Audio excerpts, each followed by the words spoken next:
Nuestro grupo ha mantenido una relación especial desde el principio con el K2. No sabría explicarlo porque posiblemente sea una intuición, ¿no? ¿Por qué nos empeñamos en ir a esa montaña? ¿Por qué hemos vuelto tantas veces? El doctor Arregui se encuentra con un hombre consumido y con graves congelaciones. Un hombre que ha conseguido sobrevivir 6 días en las condiciones más extremas. Yo no sé en la historia del K2 si hay algún caso similar que haya podido sobrevivir tantos días a tantos vivacs.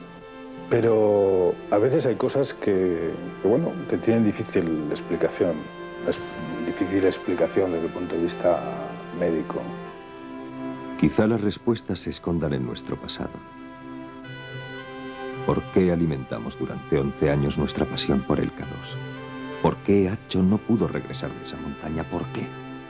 De todos modos, el K2 tiene muchas razones para venir a él. Mallory, cuando se fue al Everest, dijo que iba porque estaba allí. Bueno, pues porque está allí, porque es muy bonito, porque es muy alto, por todo eso. Yo sentía que estaba participando en uno de los proyectos más ambiciosos que se habían hecho hasta la fecha, por supuesto por el alpinismo español, pero de uno de los proyectos más ambiciosos que había cometido el himalayismo hasta aquel momento.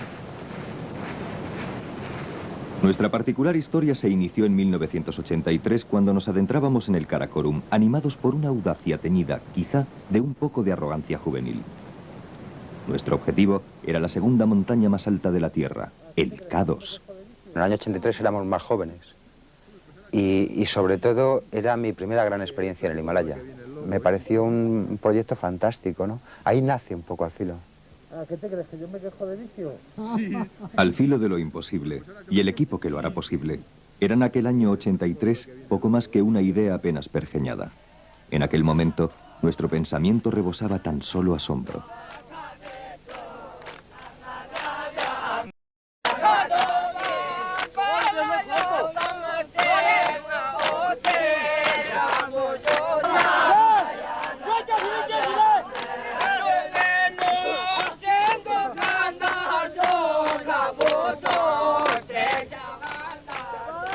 Jamás habíamos visitado un universo de montañas tan fascinante.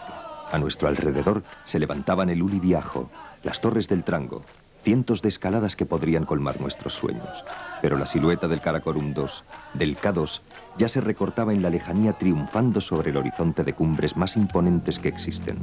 Ya veíamos lo alta e inaccesible que puede parecer el K2. Personalmente no me veía como para subir a la cumbre de esa montaña, la veía demasiado lejana. No me sentía lo suficientemente fuerte o no tenía la suficiente experiencia como para dar todo lo que se necesita dar y llegar a una cumbre como es la del K2. El universo que domina el K2 concentra el mayor número de altas montañas del planeta.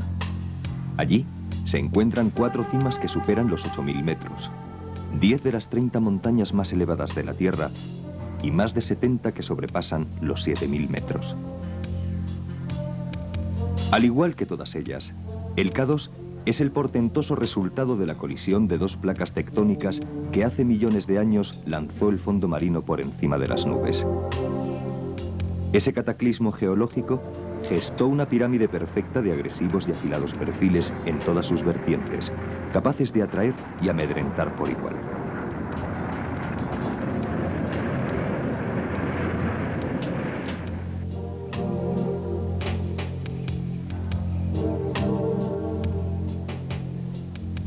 No fue hasta el 31 de julio de 1954 cuando 2 escaladores italianos recorrieron hasta la cumbre el Espolón de los Abruzos. Se convirtieron así en los primeros hombres en conseguir tal hazaña.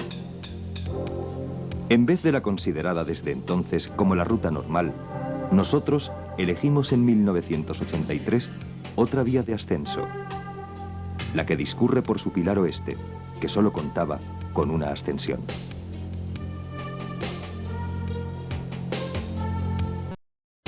En toda su historia, hasta el verano del 95, el K2 había sido escalado por 124 personas y se había cobrado 46 vidas. trabajábamos con mal tiempo. Llevábamos tanta ilusión por la cumbre del K2 que trabajábamos con mal tiempo y como fuese. Acumulé más experiencia en expediciones al Himalaya en aquella expedición seguramente que en todas las que he hecho después. Fue una historia muy dura. Descubrí muchas cosas, que podía subir a 8.000 metros, que podía vivir a gusto en una situación dura, sin muchas cosas, en medio de un glaciar, y que podía estar con determinada gente muy bien, a pesar de estar lejos de casa y viviendo situaciones fuera de lo normal.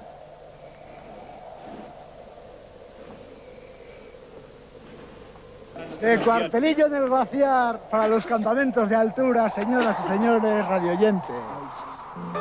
Acabamos de recibir, señoras y señores, una petición de Inés para Felicín, el tiempo que te quede libre. Si te es posible, dedícame a mí. Si te es posible, dedícalo a mí.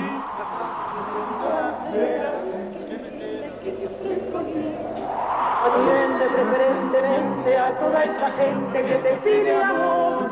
Pero el tiempo que te quede libre, si te es posible, dedícalo a mí.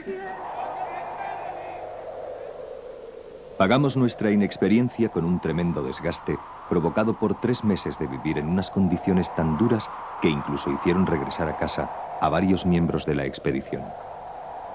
A pesar de todo, Juanjo San Sebastián y Antonio Trabado pudieron realizar un ataque a la cumbre, pero estaban solos y no tenían ningún apoyo.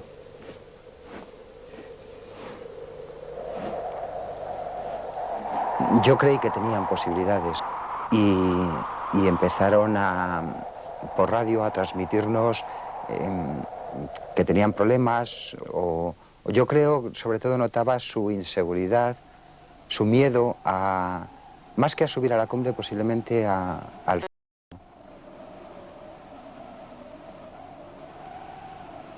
Si tenéis algún problema, tronco, para abajo ese cambio. Oye, sí, yo estoy pensándolo, porque es que además está como un poco achorrado. Pues no sé, ya sabes que está achorrado siempre, pero ahora yo lo veo más achorrado. Por ejemplo, le he visto 2 detalles que me han acojonado un poco, ¿no? Estábamos comiendo dátiles, tenía yo la bolsa, él la había comido ya. Y le doy y le digo, me dice, ¿qué es eso?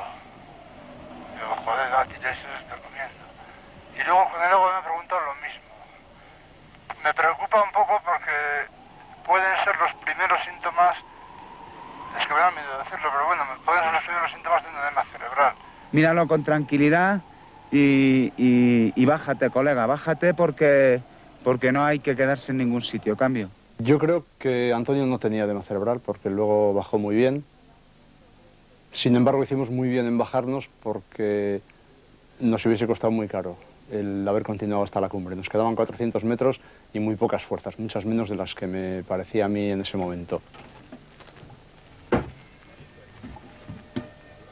Nunca me olvidaré la cantidad de veces que dije y hasta qué punto lo sentía profundamente que jamás volvería a Pakistán y que jamás volvería al K2.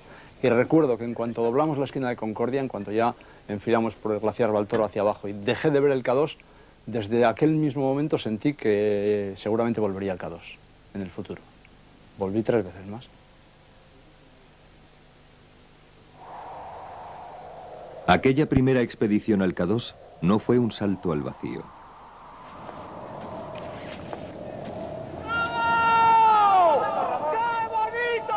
Por el contrario, gracias a ella consolidamos un equipo capaz de realizar y rodar las aventuras de Al filo de lo imposible. Volvimos varias veces al Karakorum a escalar otras montañas e incluso a volar desde alguna de ellas. Aprendimos que la luna parecía regir sus tormentas. Así pues, ella tendría mucho que decidir en nuestro destino cuando regresásemos al K2. En el año 87 ya todo es diferente. En 4 años había cambiado totalmente la mentalidad frente al alpinismo. Había estado ya en una cumbre de 8.000 metros, habíamos hecho un intento al Everest que la montaña no nos dejó subir, pero que nos vimos con posibilidades de subir. En el 87 ya había un grupo formado y sobre todo una idea muy clara, que en el 83 no la teníamos, que era que íbamos al K2 a subir a esa montaña por un lugar muy difícil, con un grupo muy reducido y sobre todo íbamos a filmarlo. Elegimos un estilo más ligero aunque más comprometido para tratar de llegar a la cumbre del K2. Nos decidimos por la vía Cesen al Pilar Sur-Sureste. Nadie había llegado a la cumbre por esta ruta. Había dos diferencias importantísimas. Una, que el trazado era directísimo, elegante, directo. Y otra, que sin tener una dificultad muy alta, era sin embargo una dificultad muy sostenida. De manera que siempre estabas escalando pues, con cierto compromiso y sobre todo que no se podían poner campamentos de altura. No tenía plataformas como para permitir colocar tiendas allí. Y además, pues por encima de los 7.200 metros, que todavía es un terreno complicadillo, pues subimos sin cuerdas y subimos pues, asumiendo un compromiso bastante alto. Fue una cosa de las más gratas que he hecho yo en el Himalaya. Llegamos a los 8.000 metros donde la vía se une al espolón de los Abruzos para continuar hacia la cumbre con un tiempo magnífico. Allí encontramos un equipo de japoneses. Un grupo tan numeroso tendría todas las posibilidades. Yo siempre que he estado a 8.000 metros y todavía tengo que dormir una noche antes de atacar la cumbre, nunca la veo clara. La cumbre solo la veo clara cuando estoy ya a muy poquitos metros de ella, ¿no? Y en aquella ocasión tampoco vi clara la cumbre. La mañana era increíblemente buena, nos sentíamos fuertes y teníamos la seguridad de que íbamos a subir a la cumbre. Estábamos convencidos. Pero nadie olvidaba que estábamos en el K2. El año anterior había ocurrido precisamente aquí una de las mayores tragedias del alpinismo. Uno de los supervivientes, Kurt Dienberger, escribió que una montaña no te pertenece hasta que regresas al campo base. Hasta entonces, eres tú quien le perteneces a la montaña. Cuando entramos en el cuello de botella, pues ya nos alcanzó el mal tiempo y así todo continuamos todavía, pues igual 200 metros de desnivel por encima del cuello de botella, hasta que llegó un momento en el que se hacía imposible avanzar. Era una pendiente de nieve muy profunda y bastante pendiente, y era literalmente imposible dar un paso. Justo el año anterior había ocurrido uno de los mayores dramas del alpinismo y esto me daba bastante miedo. Yo sabía que en escasas 4 o 5 horas podíamos estar en la cumbre, pero me daba miedo la bajada. Juanjo no quería dar la vuelta en ningún momento y creo que yo hice bastante presión allí, influí bastante en la decisión de volver. Durante el descenso uno de los japoneses se cayó y se mató. Pero es que lo sorprendente de aquel caso fue en qué lugar se cayó y cómo pudo no parar. Eso, la única explicación que tiene, pues es que él iba totalmente destrozado. La caída fue increíble, fue brutal, porque a la izquierda, a la derecha del hombro tienes casi 3.000 metros de salto hasta el glaciar, la ruta que habíamos seguido nosotros, que la caída fue hasta el glaciar, le encontramos una semana después. Yo lo que saqué en claro de esa expedición es que podía subir a la cumbre del K2, o por lo menos en ese momento podía haber subido perfectamente. Estuve una tercera vez en el K2 antes de la última expedición y fue la vez que menos subimos. Íbamos por la ruta normal y alcanzamos escasamente los 7.200 metros. El tiempo fue nefasto y la montaña no nos dio ninguna posibilidad de intentarla. En el año 94 vuelvo al K2 arrastrado por mi pasado. Es una cosa que no sé si se debe hacer, pero de la que desde luego no me arrepiento. Era un grupo que me convencía mucho, eran mis amigos, y sobre todo me daba mucha envidia la posibilidad de que pudiese subir Ramón, que había estado 3 veces, y que justo esa vez no estuviese yo, y subiese él y no estuviese yo. Me daba mucha envidia. Vamos a cambiar de hombro, ¿no? El grupo era muy fuerte. El grupo era el mejor grupo que se podía juntar para una ruta de ese tipo. Además, aparte de los de Juanjo, Acho y yo, que teníamos no solo experiencia en el K2, sino ya algunos algunas montañas de 8.000 metros, había una sangre nueva, una gente joven con muchas ganas. 11 años de trabajo, pero sobre todo 11 años de amistad. Esa era la diferencia fundamental desde que nos acercamos por primera vez al K2.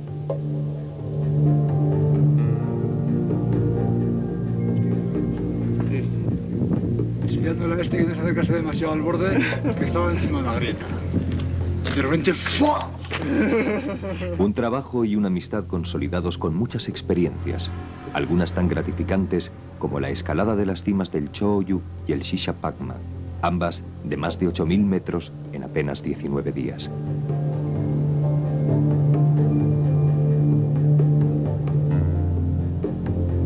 También nos abrimos a otro tipo de posibilidades que enriqueciesen al filo de lo imposible, desde el rafting o el espeleobuceo al vuelo libre.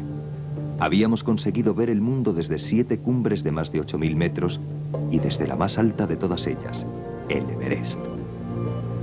Pero no olvidábamos el K2. Todos sentíamos en algún rincón de nuestra imaginación que el techo del mundo o la montaña más hermosa de los Andes, el Cerro Torre, no eran sino peldaños de una escalera que nos devolvería tarde o temprano al K2.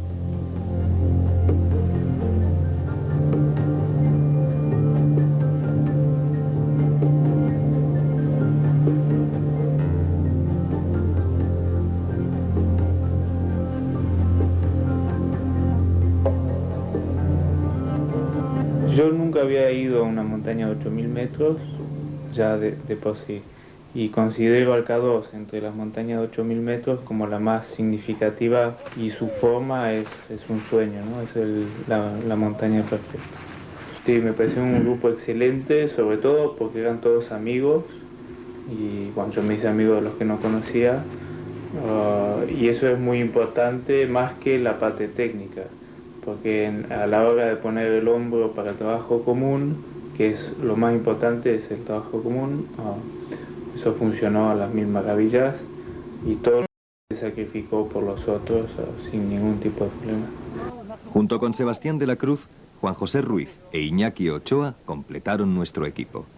Para mí ha significado encontrar un grupo de gente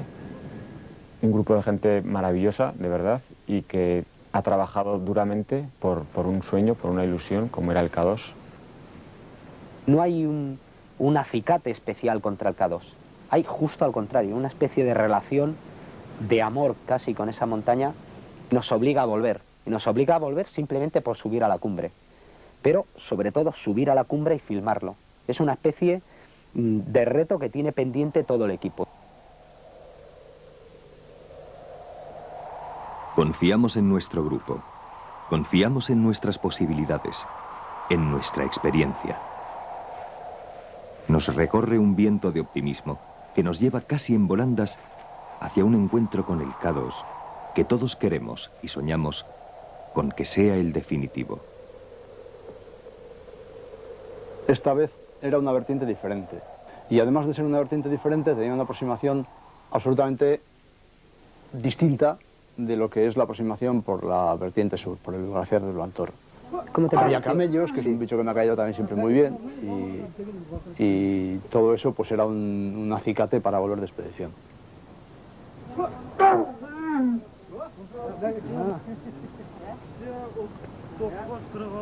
Recorremos la asombrosa región de los kirguises, yugures y tayikos.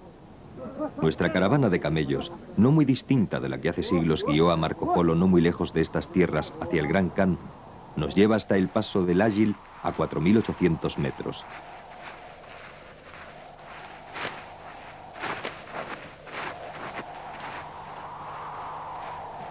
Por fin vemos el imponente valle del Saxgam que tendremos que recorrer. Glaciar, desierto y alta montaña se alternan en uno de los lugares más inaccesibles del planeta.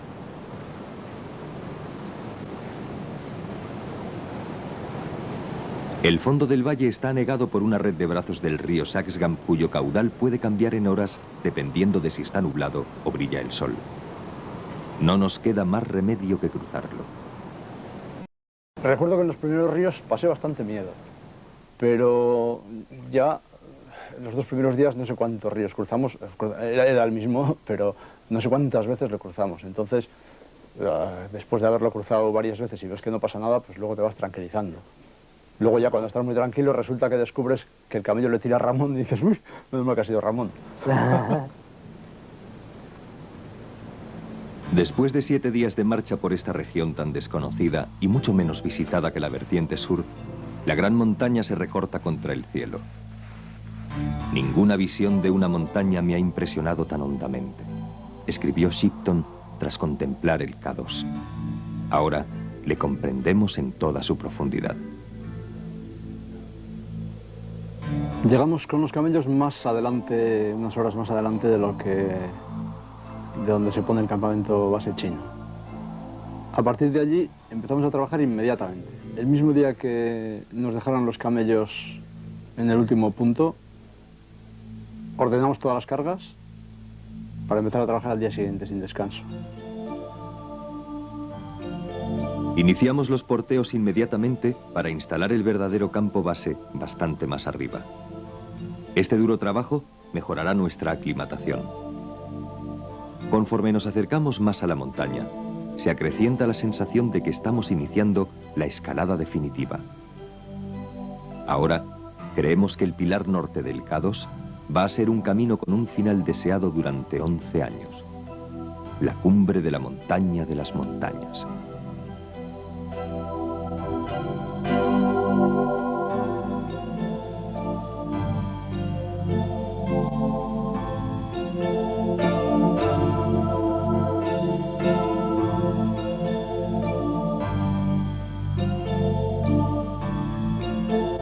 Después de rodear la montaña, de buscarlo por casi todas sus vertientes, después de haber estado a unos pocos cientos de metros de su cumbre en 2 ocasiones, estamos seguros de haber encontrado el camino. Pero las certezas no bastan en una montaña como el Chogori. Aún nos queda todo por hacer.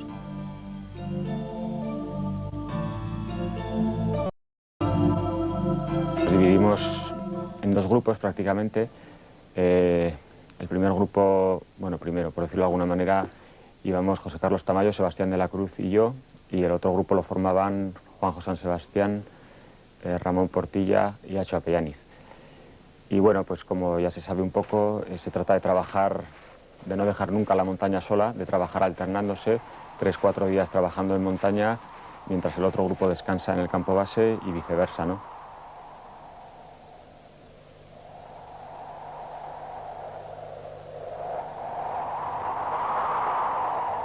Casi al tiempo que instalamos el campo base, vamos a iniciar la colocación del primer campo.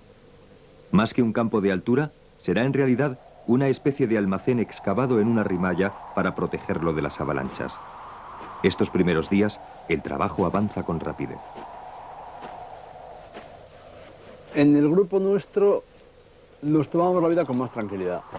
En el grupo de los jóvenes iban, o sea, que había que amarrarlos para que no saliesen, o antes todavía, ¿no? La gran diferencia era, pues, de nosotros que habíamos estado en esa montaña, sobre todo Ramón y yo, que habíamos estado en esa montaña muchas veces ya, y los que no habían estado y son más jóvenes y corrían más, porque, claro, corrían más. El otro grupo era, digamos, más de gasoil, ¿no? Les costaba más calentar, pero nosotros sabíamos que el otro grupo era el que tenía las reservas, ¿no? Y nosotros teníamos el empiece, el comienzo muy fuerte, muy explosivo, pero bueno, a nosotros, a Sevitas y a mí, José Carlos nos decía que, bueno, ya verás cómo al final los que suben son los otros, ¿no? Porque nosotros empezamos muy explosivos, pero ya se veía que los otros tienen mucha experiencia y van cada día también ganando, ¿no? Empezamos a trabajar muy bien. Los 2 grupos tirando muy fuerte hacia arriba, transportando mucho peso porque no llevábamos serpas. En ese sentido sí que se hizo duro el K2 porque el no tener ninguna ayuda, el tener que montarlo tú todo, el tener que ayudar con las cuerdas fijas y el tener sobre todo que subir el peso, significa que hay muchos kilos que subir y son muchos viajes hacia arriba por una zona que no es andar, por una zona que es escalar. La ruta norte se nos descubre como una áspera en la que no podemos tomarnos un respiro. A su pronunciada inclinación se unen las dificultades añadidas por un año especialmente seco. La falta de precipitaciones la ha convertido en una pared de hielo duro como el granito y liso como el cristal. Además, ha aumentado el riesgo de desprendimientos de rocas, especialmente en la gran travesía que tenemos que cruzar antes de llegar al campo 2. Pero gracias al buen tiempo y al ritmo de trabajo, superamos los problemas y colocamos sin contratiempos el campo 2 y el 3. Ya estamos listos. Regresamos al campo base para descansar y reflexionar sobre nuestro próximo y decisivo paso, ir hacia la cumbre. Joder, que falta la voz. Peor que el otro día que bajamos no estaría, ¿eh? El día que bajamos. ¿Algunos qué?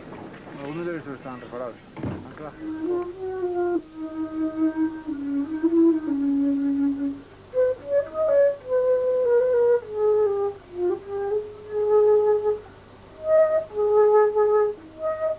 Desde un principio ya hablamos en el campo base, la intención es ir los 6 hacia la cumbre, porque se piensa entre todos que es la opción que más oportunidades nos da de llegar a la cima filmando y de llegar a la cima con seguridad.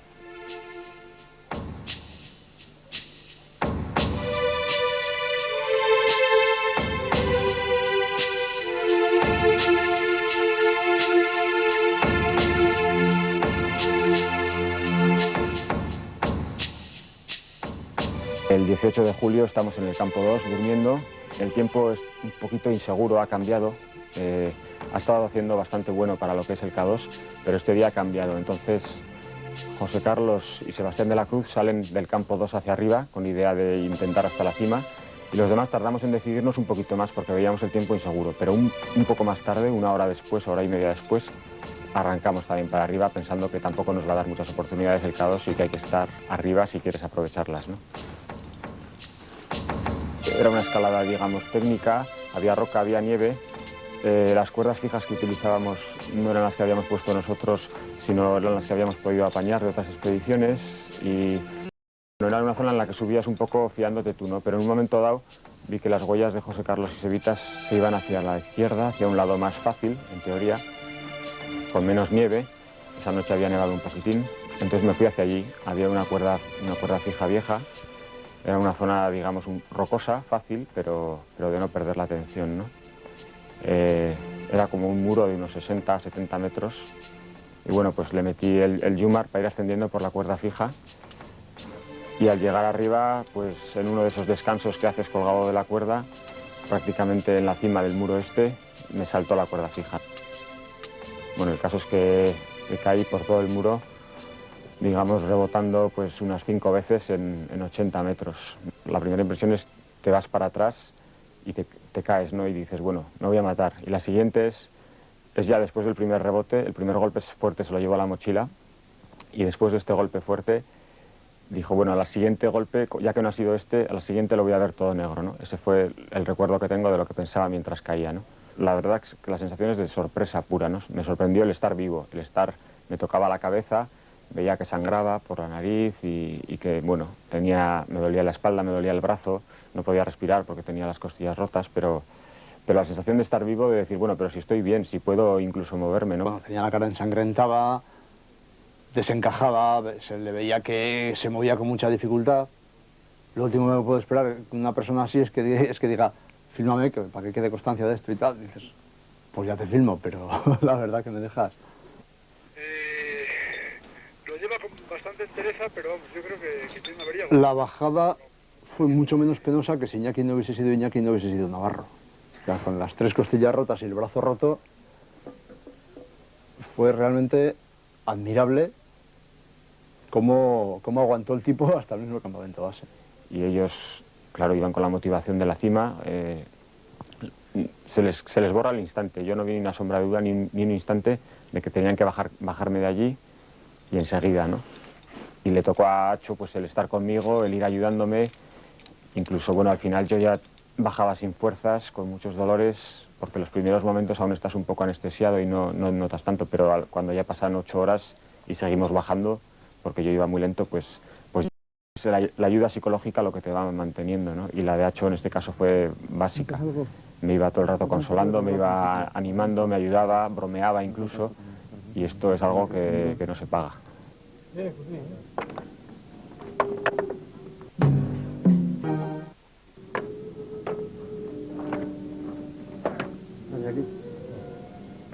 Desde el momento en que tuve el accidente, le cogí mucho miedo a la montaña y tuve una mala sensación por mí, ¿no? Y dije, bueno, me he librado y bueno, ya veía, tenía un brazo roto, 3 costillas rotas, estaba morado por todos los lados, y ya veía que yo no iba a poder volver a subir, ¿no?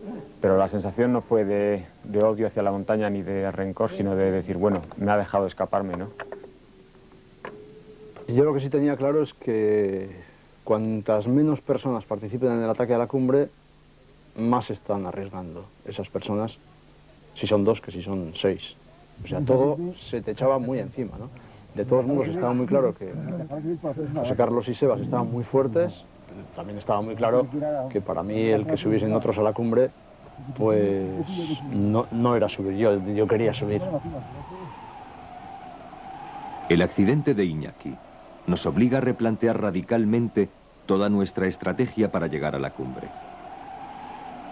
José Carlos Tamayo y Sebastián de la Cruz, que ya iban para la cumbre cuando ocurrió el accidente, son los primeros en salir. A partir del campamento 4, a casi 8.000 metros, todo será una incógnita y una duda. Nadie de los escasos alpinistas que han subido hasta la cumbre por esta vía ha podido evitar tener que pasar una noche al raso. Es una zona delicada, muy técnica, que requiere mucha atención y sin cuerdas fijas que den algo de seguridad. Ellos, mejor que nadie, saben que el esfuerzo requerido para una difícil escalada en hielo a más de 8.000 metros y sin oxígeno suplementario será sin duda tremendo.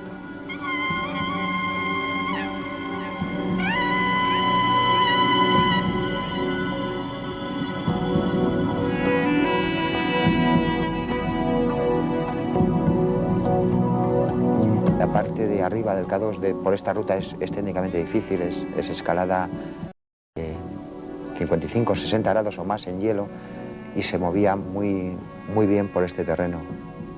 Estábamos todos impresionados por la velocidad de subida que llevaba. No creo que nadie haya hecho un horario como el que hicieron Sebastián y José Carlos en aquel ataque. Tardaron 11 horas en superar 700 metros de desnivel, a esa altura, entre 7.900 y 8.600 metros. Yo creo que eso es todo un récord. Nosotros fuimos muy rápido, que basábamos nuestro éxito en la velocidad. Me resultó más fácil subir una pared muy inclinada y muy técnica que hacer una caminata larga por una arista, como son la mayoría de esas montañas, por el hecho de que asciendes muy rápido a la altura de la cumbre y no tienes que caminar ni permanecer mucho tiempo a esa altitud, ¿no? Subiendo sin cuerda para ir más rápido, asumiendo un alto compromiso, José Carlos y Sevitas llegan hasta los 8.616 metros que separan la cumbre del K2 del Mar un 30 de julio. Un día antes del 40 aniversario de la primera ascensión realizada a este coloso. Para nosotros es una efemérides más íntima. Celebramos 11 años de alimentar un sueño que se hace verdad por fin en unos minutos de realidad, contemplando el universo del Karakorum desde su cumbre más alta. En el 83 nos hubiésemos ahorrado 11 años, cambio. Pues seguramente, porque yo es la primera vez que vengo. Bueno, y tú vete preparándote, que ya sabes. En ningún momento, en ninguna expedición he dado por bueno, y menos en esta, que si otro sube a la cumbre, me considero yo también subido. En todas las ocasiones que he estado en el K2, consideraba que tenía que subir yo. Pero una cosa que me llama la atención poderosamente es que José Carlos comenta que se les ha congelado la cámara y no han podido rodar un solo plan. Entonces yo, aparte de las ganas que tenía de subir yo también a la cumbre, pues le digo a Acho, tenemos que subir porque esto hay que filmarlo. Entre Acho, Juanjo y Ramón acumulan más de 25 expediciones en el Himalaya y 14 cumbres de más de 8.000 metros. Para Juanjo y Ramón es su cuarta expedición al K2. Acho Es el alpinista español 8000. Saben, pues, perfectamente a lo que se enfrentan cuando salen del campo base camino de la cumbre. Los tres, Ramón, Nacho y yo, y tuve el presentimiento de que yo por aquel corredor, por la banda, un corredor oblicuo que sale a la izquierda para coger la lista final, tuve el presentimiento de que iba a pasar por allí. Lo que no tuve después es otros presentimientos de cosas que pasaron luego, pero aquel presentimiento de que iba a llegar hasta la lista cimera sí que lo tuve.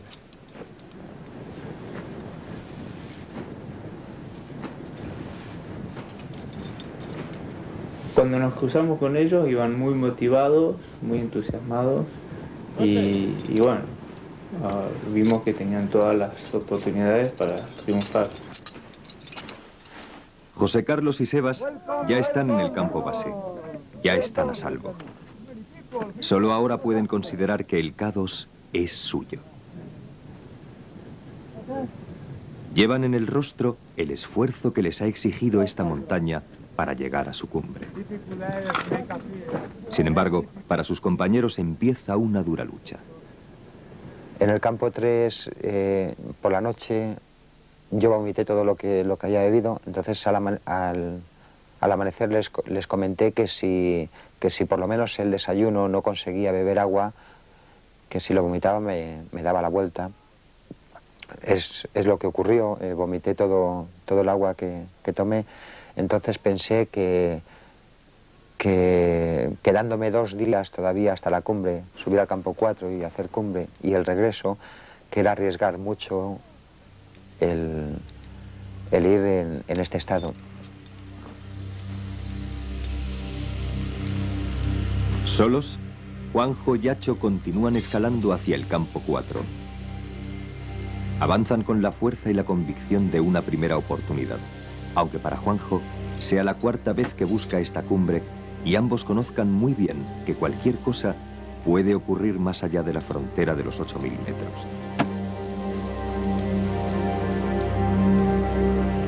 Poseen la serena y única confianza que nace precisamente de su experiencia y de su amistad.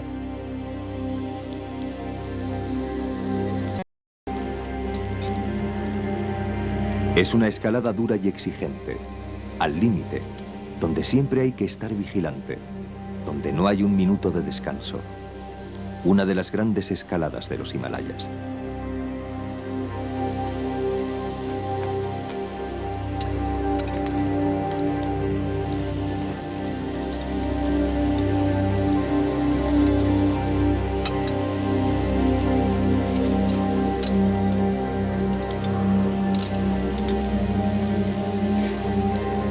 Por fin, después de escalar los 3000 metros que les separan de la base de la montaña, Acho y Juanjo llegan al campo 4.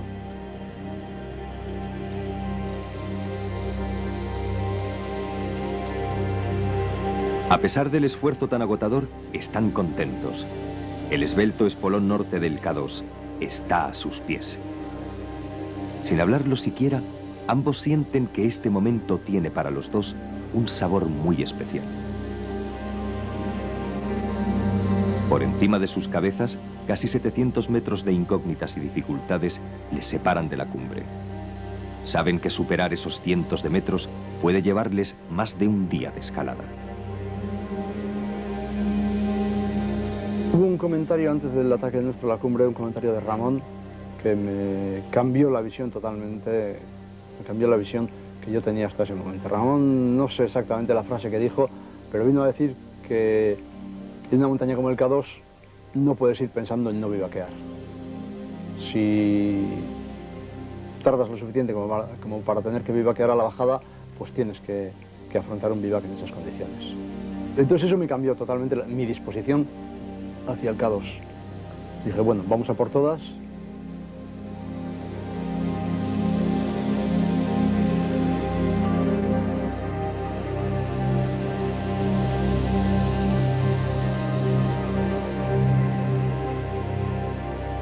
El hecho determinante de utilizar cuerda para asegurarse uno al otro y la filmación de la escalada les va retrasando. Cuando por fin acceden a la arista cimera, donde terminan las dificultades, ya es muy tarde. porque estando a 2 horas de la cumbre y ya pues por un terreno así facilito, seguro que subimos cambio. Vale, eso adelante con ir a la cumbre. Ahora, si luego no vais a destrepar de noche, ojo con el vivac ese que os estáis jugando, cambio. Me preocupó que estaba muy tarde, ya serían las 8 de la tarde, pero sobre todo porque yo desde abajo veía que el tiempo estaba cambiando. Empezaban a entrar esos cirros de altura que anuncian un cambio de tiempo.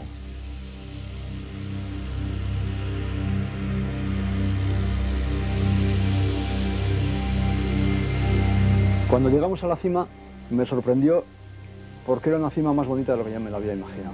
Parecía una cumbre francamente bonita, pero a pesar de todo pues no se veía ya casi nada, por la hora y por las nubes que envolvían ya todo. Fue una tarde mágica, es la mejor tarde de toda mi vida que he vivido en el K2. Cerrábamos una puerta para poder seguir abriendo otras, ¿no? En definitiva. Era... No sé si la palabra es quitarnos un peso de encima, ¿no? Pero algo muy parecido. Recuerdo un especial sentimiento de frustración.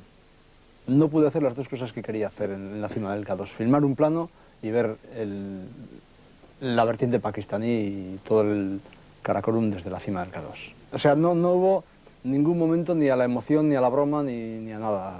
Fue simplemente llegar, comunicar y salir corriendo por abajo.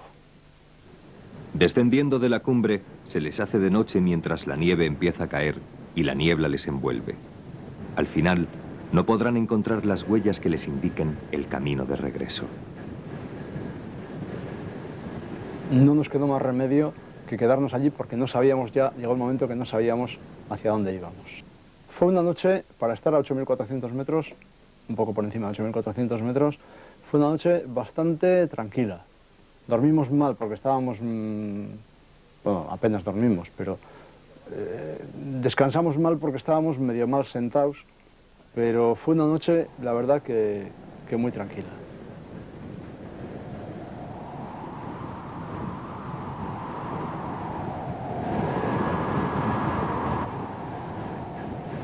Al día siguiente el tiempo era muy malo, eso ya sí nos preocupó. Hubo un claro y sí nos preocupamos porque vimos que habían bajado muy poco en la cantidad de horas que habían transcurrido desde la comunicación de la mañana, en 6-7 horas, habían descendido muy pocos metros, cuando pensábamos que ya deberían estar alcanzando la tienda del campo 4.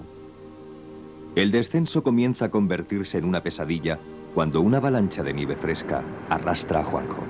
Sentí un golpe fuerte en la cara, un golpe fuerte, y no una pérdida de equilibrio, sino con el golpe como salía disparado hacia abajo. Y a partir de ahí pues ya pensé un poco lo peor, ¿no? Pensé que me acordaba perfectamente, en función de la inclinación de la nieve, de la pendiente, iba calculando yo creo que al milímetro o casi la distancia que cada vez menor que me separaba del corte al vacío. Me di cuenta de que estaba en el mismo borde de los Erax. De no haberse detenido allí, a Juanjo le hubiese esperado un abismo de 3.000 metros que se abría a sus pies.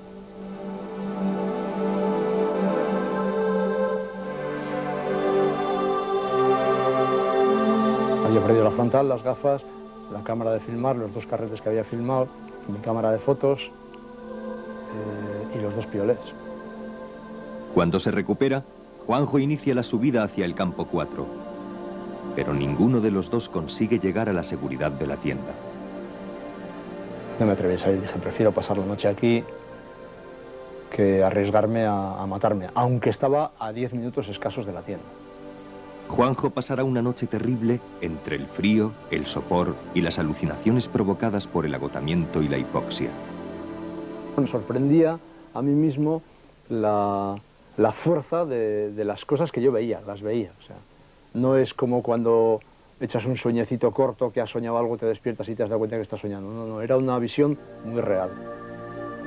Primero apareció un inglés, un alpinista inglés, que no era Alan Rose, pero a mí me recordaba mucho a él. O sea, yo sabía que no era Alan Rose, no era ningún tipo de de alucinación, de que de repente se te aparece alguien que se ha matado en el K2 hace años. No era ninguna clase de alucinación de ese estilo. Y luego una compañera de trabajo que me decía que allí había un sistema de pensiones y que llamase a la puerta, que me iban a abrir y que iba a poder pasar la noche muy bien. Al día siguiente llegué inmediatamente por la mañana a la tienda del Campo 4 y me dediqué a hacer comida y, bueno, a hacer bebidas sobre todo y a comer algo. En esta historia es fundamental que la avalancha le hace bajar 300-400 metros rápidamente. Y pudo llegar luego posteriormente a la tienda y empezar a beber. Yo pienso que eso es absolutamente básico. En ese momento la hipoxia, el cansancio, pero sobre todo la deshidratación tremenda que llevaban, fue el primero que pudo empezar a poder beber un poquito de agua. Yo creo que eso es lo que en este caso diferencia la evolución de Acho y la evolución de Juanjo. Al mediodía o un poco más tarde empezamos a ver moverse el punto y abrió el walkie, era Acho. Él casi no podía comunicar con nosotros porque no tenía baterías, pero vamos, conseguimos llegar a una comunicación. Nosotros le hablábamos y él nos contestaba con toques de walkie, apretando el botón. Al principio le pudimos entender que estaba bien y es cuando empezamos a comunicar continuamente con él. No queríamos que gastara pilas, pero sí que tuviera siempre el walkie abierto para nosotros poder desde abajo animarle. Y entonces nos turnábamos para convencerle de que tenía que caminar, de que tenía que bajar de allí como fuera. Desde abajo, desde el campo base, es horrible vivir esta situación porque no puedes hacer nada. Y incluso te cuesta entender por qué piensa o por qué está funcionando de esa manera. Venga, Acho, no te pares, venga. Lo estabas haciendo muy bien, ¿eh? Si sigues ese ritmo lo tenemos hecho en un rato, venga. No te pares, sigue para adelante. Venga, piensa en Nati, sal de ahí, lucha como sea. A ver, Acho, ¿cómo te encuentras? ¿Cambió? Olvídate de los dedos, olvídate de los pies y ponte a caminar. Olvídate de las manos y de los pies. Olvídate, empieza a andar. Métete una cosa en la cabeza, Nati, y llegar al campo 4, nada más. Olvídate de todo. Y si tienes que tirar la mochila, te pones la frontal y la tiras. Pero empieza a caminar ya. Cambio. Este día y medio que estuvimos con el walkie animando a Acho, no salimos porque era imposible intentar ayudarles por encima de los 8.000 metros. Independientemente del frío, del mal tiempo, del cansancio, del agotamiento, de las congelaciones, de toda esa agresión al organismo que estaba sufriendo, encima no se estaba defendiendo con nada. No podía comer, no podía beber y lógicamente te vas deteriorando. Tu organismo necesita una serie de cosas solamente para estar dormido, pero va gastando, el organismo gasta aunque estés dormido. Y si encima no das ningún aporte energético y sobre todo, una de las cosas que siempre recalcamos mucho los médicos, beber, porque te estás deshidratando, la sangre todavía va a ir espesándose de forma... el riñón va a empezar a fracasar, el pulmón se va a empezar a inflamar. Pensé en bajar, lo primero que pensé fue en bajar. Pero inmediatamente pensé que si hacía eso y le dejaba eso allí no iba a poder vivir con ello. Volví a animarle y cuando vi que no venía hice agua, llené la cantimplora de agua y salí confiando muy poco en mis fuerzas. Recorrer esos 150 metros le costó 4 horas. Le di el agua, agradeció mucho el agua, dijo qué rica está.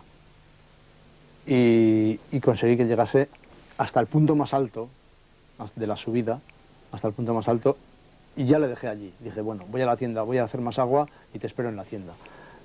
Estos serían unos 20 metros de desnivel. Le costó 3 horas.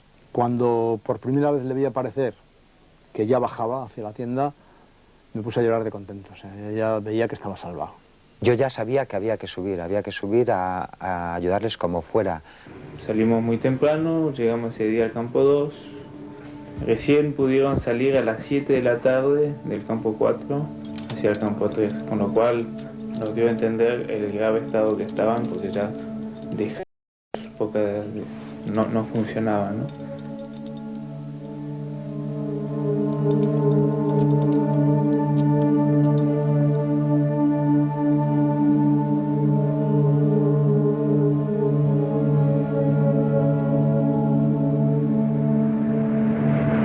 El día que subíamos Sevitas y yo hubo una avalancha muy grande. Justo cuando pasábamos la zona de peligro cayó una avalancha de piedras. No nos pilló por unos metros, pero fue un momento de mucha tensión. Yo en concreto pasé muchísimo miedo. No teníamos más opción que seguir para arriba. No pensamos en este momento en nuestra seguridad, ¿no? Si piensas un poco fríamente en las condiciones que estaba aquello, te hubieras dado la vuelta, pero en ese momento no estábamos pensando en escalar ni en subir a ninguna montaña, simplemente pensábamos en que teníamos que ayudar a nuestros amigos. Yo estaba convencido que íbamos a salir los dos con secuelas. Hombre, lo comenté muchas veces con Nacho. Ahora nos queda un ratico de estar en la cama, en Zaragoza y tal, en la misma habitación. Eso lo llegué a comentar. La primera impresión que me dio fue que Juanjo se encontraba muy bien. Tenía graves congelaciones en las manos, pero se encontraba muy bien. Y sin embargo, Acho estaba muy mal, mucho peor de lo que yo me pensaba. Juanjo está bastante bien, o sea que bajó solo del campo 3 al 2 y nosotros nos ocupamos de Acho. Yo llegué al campo 2 sobre las 7 de la tarde, por ahí todavía con bastante luz. Pero estos llegaron a las 4 de la mañana de ese día. Sí pensábamos, ¿no?, de que con un poco de suerte podíamos salir de allí todos. Lo que pasa que cada vez veíamos peor a Acho. Estaba muy mal, ¿no? Había llegado a un nivel de deshidratación y de agotamiento físico muy alto. Yo les di alimento y bebida a los dos y las reacciones fueron diferentes. Juanjo se recuperó muy bien, pero Acho no, Acho al contrario, siempre estaba cada vez más cansado y no orinaba bien, muy oscuro, con lo cual me hizo ver que tenía serios problemas internos de hidratación. El tiempo estaba detestable, nevaba, fuertes vientos, así que decidimos pasar todo ese día hidratándolos a ellos, porque la temperatura era tan baja que si los exponíamos afuera iban a tener serios problemas, ¿no? Y a la mañana siguiente, que ya teníamos previsto bajar como fuera, porque sabíamos que Acho no podía aguantar más tiempo en altura, amaneció muy malo también, pero cuando estábamos preparándonos, cuando empezábamos a vestirnos, creo que eran las 5 o 6 de la mañana, Acho se apagó del todo. Y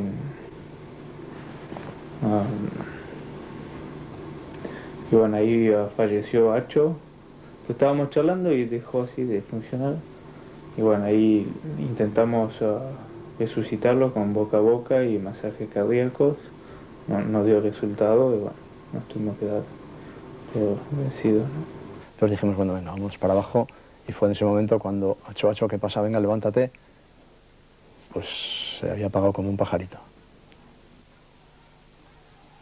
Decidimos enterrarlo en una tienda y bajar lo antes posible con Juanjo porque ya no podíamos hacer nada por Acho y había que evacuar a Juanjo lo antes posible para evitar...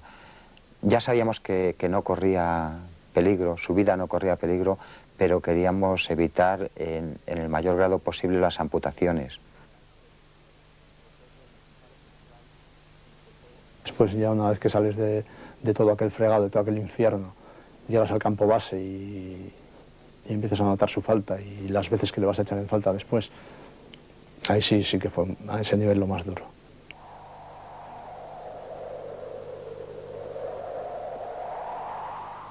Acho era increíble, uno de los compañeros más fuertes, yo había estado en 3 expediciones con él, uno de los compañeros más fuertes que he tenido nunca.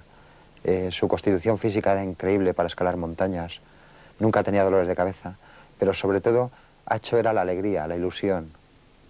era siempre una sonrisa. De esa gente que se preocupa porque estés a gusto y renuncia a muchas cosas suyas para dártelas. Un gran compañero, de los grandes compañeros que he tenido en las montañas. Le recordaré a él, a su sencillez, su sentido del humor, su solidaridad. Por ejemplo, siempre me acordaré cuando me sacó de la grieta en el año 90. Cuando me esperaba en el año 90, yo bajaba el último y me esperaba y me esperó muchas veces y me caí en la grieta y echándole muchísimo ingenio, muchísima paciencia me sacó de aquella grieta. Es una montaña que, bueno, allí se quedó un amigo nuestro, pero sigue siendo un gigante y sigue siendo una montaña atractiva a los ojos de un alpinista. De alguna forma tendrá que pasar tiempo para cerrar las heridas que ha provocado en el equipo. Pero todavía queda una cosa pendiente, que es que cada vez que le veo las manos a Juanjo y me acuerdo de lo que hemos dejado allí, no tengo ánimo, no tengo fuerza para volver al K2. Yo creo que al filo no volverá al K2. Y una reflexión así global que puedo dar luego de un tiempo pasado, ¿no? Creo que fue una muy buena experiencia,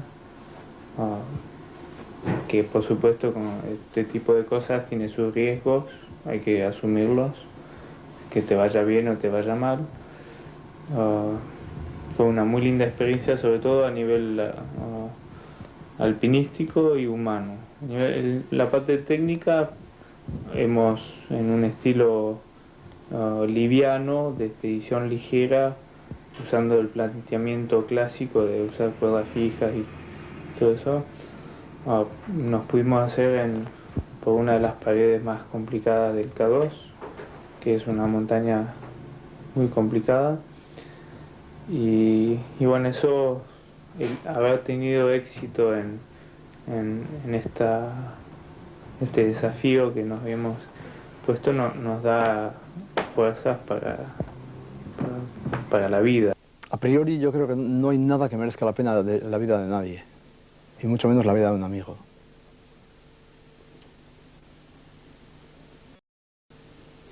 Lo que pasa que las cosas ocurren así, ¿no? O sea, ya sabes que estás pasando momentos de peligro fuertes, has visto morir en otras ocasiones a gente, yo había visto morir a gente en esa misma montaña unos años antes. Pero no hay vuelta de hoja.